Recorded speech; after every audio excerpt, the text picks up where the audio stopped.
देव भगवान की जय। प्यारे कृष्ण कन्हैया लाल की जय। श्री अग्नि पुराण अध्याय 177 द्वितीय तिथि व्रत विचार।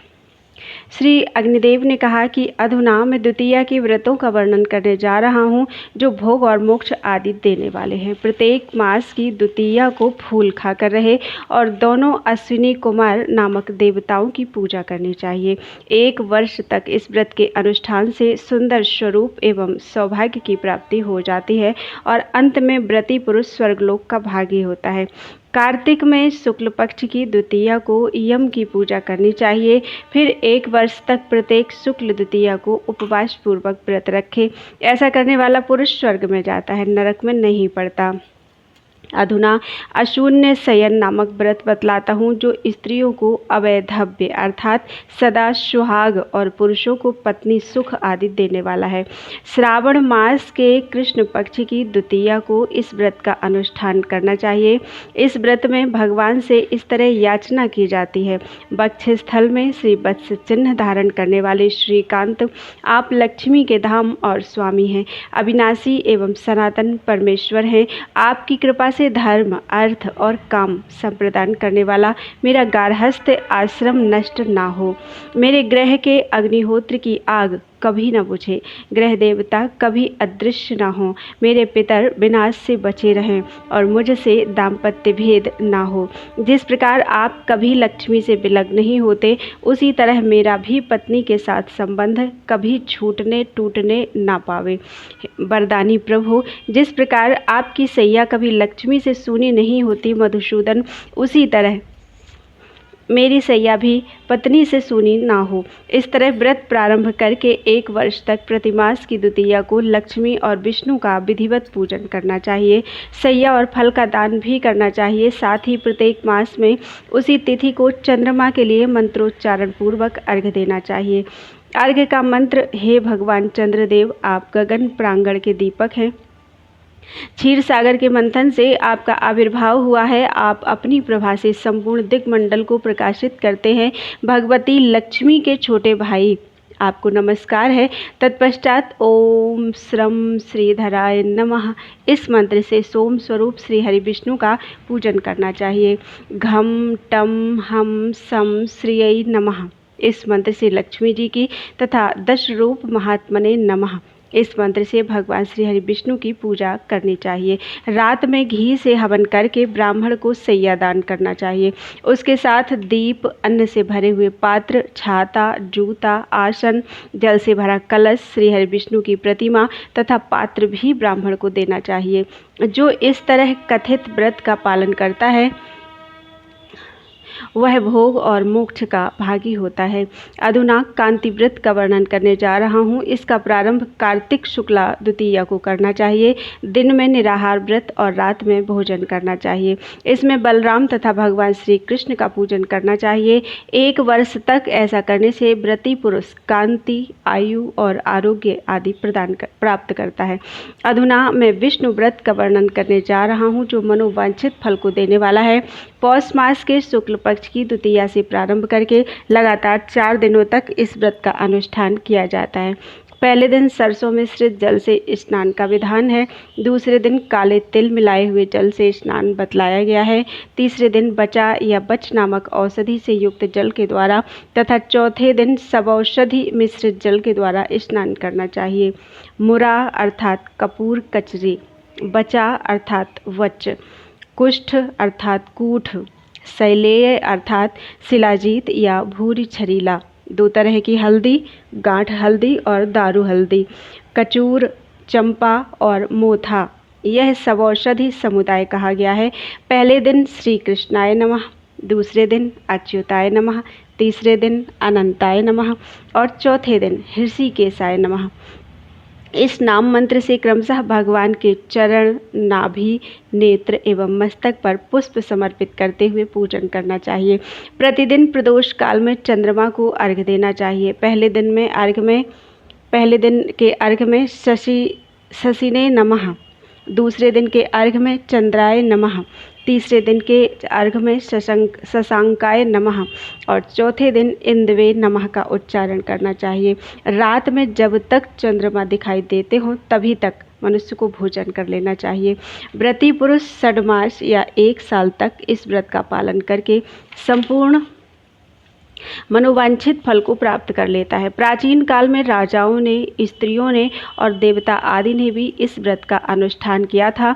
इस प्रकार महापुराणों में श्रेष्ठ श्री विष्णु वामपाद स्वरूप कृष्ण द्वैपायन भगवान व्यास कृत अग्नि महापुराण अंतर्गत आगत विषयों का विवेचन संबंधी 177वां अध्याय पूरा हुआ। बोलो वृंदावन बिहारी लाल की जय। अध्याय 178 तृतीय तिथि विचार। तृतीय तिथि व्रत विचार। श्री अग्निदेव ने कहा कि हे वशिष्ठ, अधुना मैं आपके सम्मुख तृतीय तिथि को किए जाने वाले व्रतों का वर्णन करने जा रहा हूँ, जो भोग और मोक्ष संप्रदान करने वाले हैं। ललिता तृतीया को किए जाने वाले मूल गौरी संबंधी अर्थात सौभाग्य शयन व्रत को सुनिए। चैत्र के शुक्ल पक्ष की तृतीया को ही पार्वती का भगवान शिव के साथ विवाह हुआ था, इसलिए इस दिन तिल मिश्रित जल से स्नान करके पार्वती सहित देवाधिदेव भगवान श्री शिव शंकर की स्वर्णाभूषण और फल आदि से पूजा करनी चाहिए।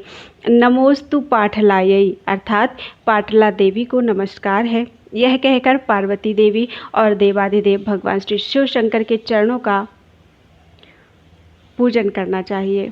शिवाय नमः भगवान शिव को नमस्कार, यह कहकर शिव की, और जलायै नमः जयायै नमः कहकर जया को नमस्कार, ऐसा कहकर गौरी देवी की अर्चना करनी चाहिए। त्रिपुरघ्नाय रुद्राय नमः त्रिपुर विनाशक रुद्रदेव को नमस्कार तथा भवान्यै नमः भवानी को नमस्कार, यह कहकर क्रमशः शिव पार्वती की दोनों जंघाओं का और रुद्रायेश्वराय नमः सबके ईश्वर रुद्रदेव को नमस्कार, यह कहकर क्रमशः देवादिदेव भगवान श्री शिव शंकर और पार्वती जी के घुटनों का पूजन करना चाहिए।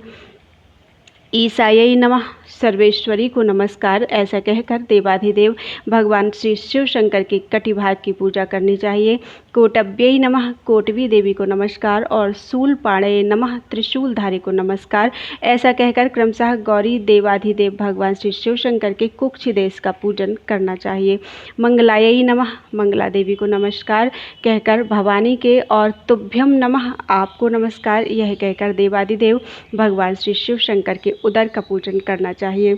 सर्वात्मने नमः संपूर्ण प्राणियों के आत्मभूत शिव को नमस्कार, ऐसा कहकर रुद्र के, और ईशान्ये नमः ईशानी को नमस्कार कहकर पार्वती के स्तन युगल का पूजन करना चाहिए।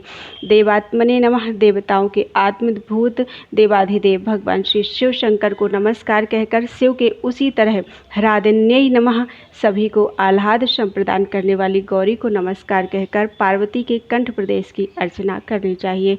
महादेवाय नमः महादेव को नमस्कार और अनंतायै नमः अनंता को नमस्कार कहकर क्रमशः शिव पार्वती के दोनों हाथों का पूजन करना चाहिए।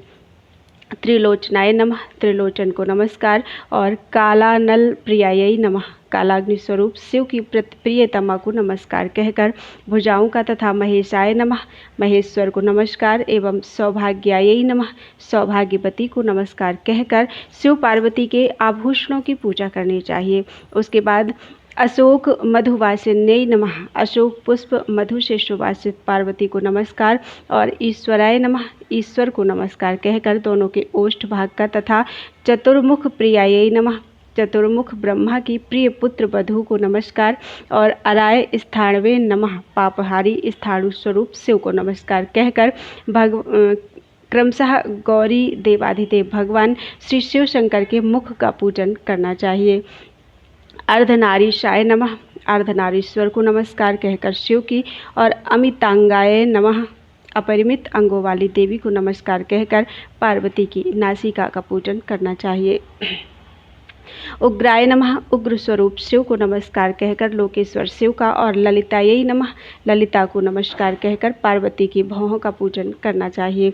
सर्वाय नमः सर्व को नमस्कार कहकर त्रिपुरारी शिव के, और वासंत्यै नमः वासंती देवी को नमस्कार कहकर पार्वती के तालु प्रदेश का पूजन करना चाहिए। श्री कंठनाथाय नमः, श्री कंठ शिव की पत्नी उमा को नमस्कार और सिति कंठाय नमः, नीलकंठ को नमस्कार कहकर गौर देवाधिदेव भगवान श्री शिव शंकर के केशपाश को पूजन करना चाहिए। भीमोग्राय नमः, भयंकर एवं उग्र स्वरूप धारण करने वाले शिव को नमस्कार कहकर देवाधिदेव भगवान श्री शिव शंकर के और स्वरूपिण्यै नमः, सुंदर रूपवती को नमस्कार कहकर गौरी देवाधिदेव भगवान श्री शिव शंकर के केशपाश को पूजन करना चाहिए। भीमोग्राय नमः, भयंकर एवं उग्र स्वरूप धारण करने वाले शिव को नमस्कार कहकर देवाधिदेव भगवान श्री शिव शंकर के और स्वरूपिण्यै नमः, सुंदर स्वरूपवती को नमस्कार कहकर भगवती उमा के सिरोभाग की अर्चना करनी चाहिए। सर्वात्मने नमः, सर्वात्मा शिव को नमस्कार कहकर पूजा का उपसंहार करना चाहिए। शिव की पूजा के लिए ये पुष्प क्रमशः चैत्रादि मासों में ग्रहण करने योग्य बतलाए गए हैं। मल्लिका, अशोक, कमल, कुंद, तगर, मालती, कदम्ब, कनेर, नीले रंग का सदाबहार, आमलान, आम्बोली, कुमकुम और सेंधुवार। उमा महेश्वर का पूजन करके उनके सम्मुख अष्ट सौभाग्य द्रव्य रख देना चाहिए। घृत मिश्रित निष्पाव एक द्विदल, कुसुम्भ अर्थात केसर, दुग्ध जीवक अर्थात एक औषधि विशेष, दूर्वा, ईख, नमक और कुस्तुम्बरु अर्थात धनिया, ये अष्ट सौभाग्य द्रव्य हैं। चैत्र मास में पहाड़ों के शिखरों का अर्थात गंगा आदि का जलपान करके रुद्रदेव और पार्वती देवी के आगे शयन करना चाहिए। प्रातःकाल स्नान करके गौरी देवाधिदेव भगवान श्री शिव शंकर का पूजन कर ब्राह्मण दंपति की अर्चना करनी चाहिए और वह अष्ट सौभाग्य द्रव्य ललिता प्रियताम मम, ललिता मुझ पर प्रसन्न हो, ऐसा कहकर ब्राह्मण को देना चाहिए।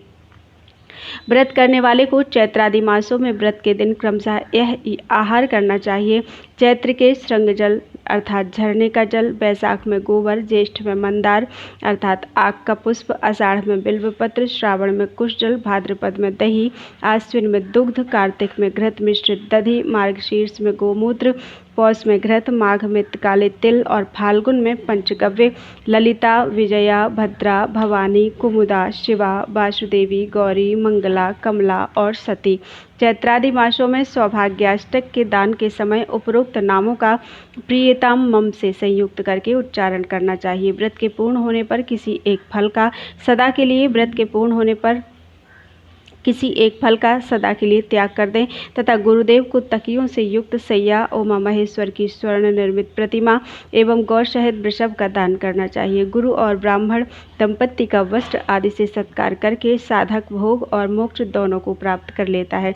इस सौभाग्य शयन नामक व्रत के अनुष्ठान से मनुष्य सौभाग्य, आरोग्य, रूप और दीर्घायु प्राप्त करता है।